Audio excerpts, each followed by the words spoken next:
안녕하세요. 반갑습니다. 밴쿠버 일회교회의 정성일 목사입니다. 오늘은 제30주일 80번째 문답부터 82번째 문답까지를 간략히 살펴보도록 하겠습니다. 먼저 80번째 문답은 성만찬은 로마 가톨릭의 미사와 어떻게 다릅니까? 자, 이 문답은 사실 원래는 없던 문답입니다.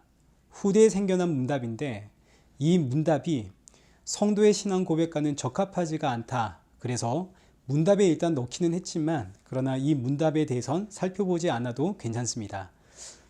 저도 이제 이 문답은 조금 문제가 있는 것이, 예를 들어서 이 문답이 개혁교회, 개신교가 이야기하는 성만찬의 어떤 공제설, 기념설, 영적 임재설과 카톨릭의 미사가 어떻게 다릅니까? 이러면 이제 대답을 제가 할 수 있겠죠. 그러나 성만찬이 로마 카톨릭의 미사와 어떻게 다릅니까? 이러면 대답하기가 어렵습니다. 왜냐하면 이 질문은 이미 성만찬은 로마 카톨릭의 미사와 다르다라는 전제를 깔고 시작한 질문이기 때문에 사실 바른 질문은 아닙니다. 저의 이런 이야기에 거부감을 가지는 분들이 계실 수 있습니다. 카톨릭 하면 무조건 배척하고 보시는 분들이 계시거든요. 그러나 사실이 그렇습니다. 성만찬은 로마 카톨릭의 미사로 이어졌고, 그리고 성만찬이 개신교에서는 예배로 이어졌습니다.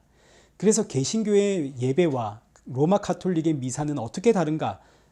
이런 질문은 참 좋은 질문이 되겠고, 개신교의 성만찬과 로마 카톨릭의 성만찬은 어떻게 다른가?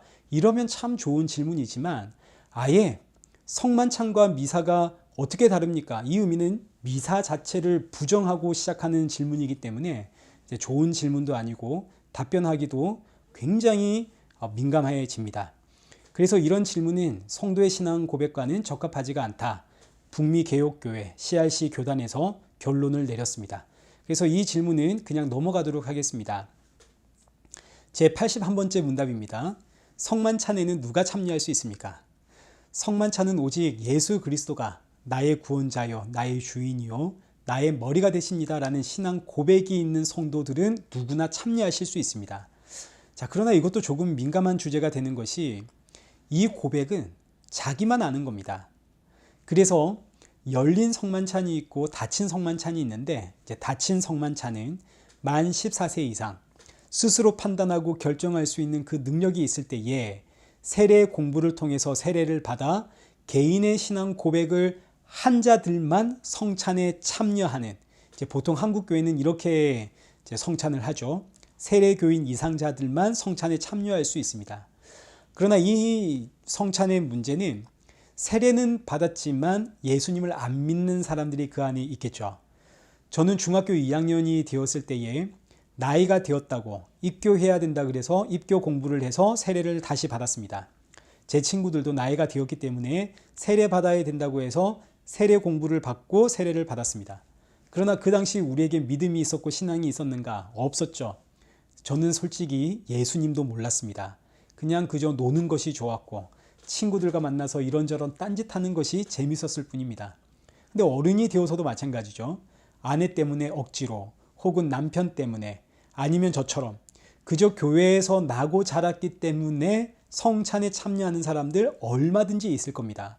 그러면 이제 어떤 문제가 생기냐면, 아니, 어리다고 해서 성찬을 못하게 하는 게 이게 공평한 것인가? 세례를 받은 사람들 중에, 성찬을 참여한 사람들 중에는 예수님 안 믿는 사람도 있을 것인데 어리다고 믿음이 없다 우리가 그럴 수 있는가? 그럴 수가 없죠. 믿음은 하나님의 선물이기 때문에 아무리 어리다고 해서 믿음이 없다 말할 수가 없습니다. 아무리 어려도 하나님이 넣어주시면 예수 그리스도를 나의 주로 믿습니다. 그래서 이제 열린 성찬이 있습니다. 여기에는 누구나 참여합니다. 그저 예수 그리스도를 나의 구주로 고백한다면 누구나 성찬에 참여할 수 있다. 자, 여기서 이 두 가지의 성찬 문제, 어느 게 더 옳고 바람직한 방법인지는 사실 각자의 장점과 단점이 있습니다. 이 시간에 그거 다 이야기할 수는 없겠죠. 뭐라 말할 수는 없지만 이제 한국 교회는 이제 전자, 닫힌 성만찬이 그래도 더 의미가 있다라고 판단을 했기 때문에 이제 닫힌 만 14세 이상 세례 교인자들만 성찬에 참여할 수 있다 이렇게 한 것이고, 또 열린 성만찬은 또 이것대로의 이제 장점이 있기 때문에 또 이렇게 시행하는 교회도 많이 있습니다. 그러나 사실 중요한 것은 예수 그리스도를 나의 주로 믿는 자만 성찬에 참여할 수 있다. 이게 중요한 거죠. 자, 그래서 나오는 질문이 82번째 질문. 말과 행위로 불신앙과 불경건을 드러내는 사람들이 성만찬에 참여하게 해도 됩니까? 이론적으로는 안 됩니다. 예수님을 믿지 않는데 성찬이 무슨 의미가 있겠습니까? 하나님의 이름을 욕보이는 것밖에 안 되죠. 그러나 사실 우리는 그 사람의 신앙과 믿음을 우리는 측정할 수가 없습니다. 우리가 어떻게 알겠습니까? 우리가 어떻게 저 사람의 믿음을 판단할 수 있겠습니까? 저 사람 아무리 봐도 믿음 사람 아니다. 그러나 알고 봤더니 그 사람은 하나님 앞에 참 믿음의 사람이고, 누가 봐도 이 사람은 믿음의 사람이야 라고 했는데 알고 보니 이 사람은 믿음이 없고 얼마든지 가능한 일입니다. 저는 밴쿠버에 도착해서 어느 날 동네에 있는 세탁소에 갔는데 그 세탁소의 여주인 분이 얼마나 심성이 곱고 착하고 사람이 온화하고 얼굴이 밝은지 그 풍기는 포스가, 야, 이분은 분명히 교회 권사님이야. 교회 권사님이 아닐 수가 없어. 얼마나 그 말씀도 예쁘게 하는지. 그래서 제가 물어봤습니다. 혹시 교회 다니십니까? 그랬더니 불교 신자랍니다. 사람은 감히 그 겉모습만 보고는 믿음을 평가할 수 없습니다. 예수님을 믿지 않는 자, 성찬에 참여할 수 없지만 그렇다고 해서 실제로 제재를 가할 수 있는 방법 없죠. 또 내가 그 사람의 모습을 보고 믿음이 없다, 그렇게 말할 수도 없는 겁니다. 과거 존 칼빈은 제네바에서 아주 엄격한 잣대와 기준을 가지고 성만찬에 참여할 자와 참여하지 못할 자를 가려냈지만 사실 그럴 수는 없는 거죠. 꼭 알아야 될 것은 성만찬은 개인의 신앙 고백입니다.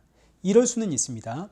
혹 성찬을 하는 주간, 나는 내가 내 모습을 보고 판단하니까 얼마나 악한지, 내 삶이 너무너무 개판이라 그래서 나는 이번에 성찬에 참여를 못하겠다, 이렇게 생각하시는 분들이 있을 수 있는데, 여러분, 그렇기 때문에 성찬에 더욱더 참여해야 된다는 거 꼭 기억하십시오. 내가 이렇게 악하고 연약하고 내가 이렇게 부질없는데 예수님은 이런 나를 살리려 십자가에 피 흘리셨고 살을 찢기셨군요.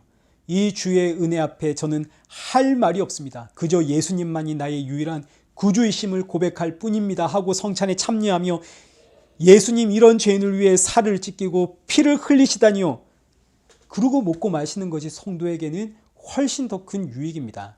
그러니 사랑하는 성도 여러분, 여러분의 삶이 악했다면, 연약했다면, 그렇다면 더욱더 성찬에 참여하십시오. 그러면 여러분의 은혜가 더욱더 큽니다. 반면 여러분의 삶이 혹 괜찮았다면, 야, 내가 성찬을 준비하면서 내가 생각해도 참 괜찮게 살았어, 이런 생각이 드시는 분들이 있다면 여러분, 내가 이렇게 교만하구나라고 아셔야 됩니다.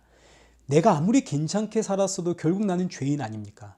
내가 죄인인데 내가 이렇게 교만해가지고 죄인인 걸 모르고 하나님, 내가 이번 한 주는 그래도 성찬 준비하면서 꽤 열심히 잘 살았어요. 세상에, 내가 죄인이라는 사실을 모르니 하나님 용서해 주십시오. 그런데 이런 나를 살리기 위해 예수님 피 흘리셨군요. 이걸 알고 주의 살과 주의 피를 먹고 마시면 여기에 성도에게는 은혜가 있는 겁니다. 자, 오늘은 이렇게 성찬에 참여할 자와 성찬에 참여하지 못할 자에 대해서 간략히 살펴보았습니다. 저의 결론은 무조건 참여하는 것이 은혜입니다. 무조건 참여함으로써 내가 악하면 악한 대로 참여하고, 내가 괜찮았다면 괜찮은 대로 이 교만함을 가지고 참여함으로 이런 날 구원하신 예수 그리스도의 살과 피, 이거 외에는 나에겐 답이 없구나. 여러분, 이 구원의 은혜를 누리십시오. 이제 돌아오는 주가 부활주입니다. 금요일에 성찬식 하는 교회도 있을 것이고 부활절 주일날 성찬식 하는 교회도 있을 겁니다.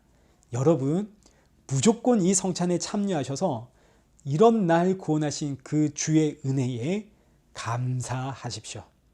다음 시간에 뵙겠습니다.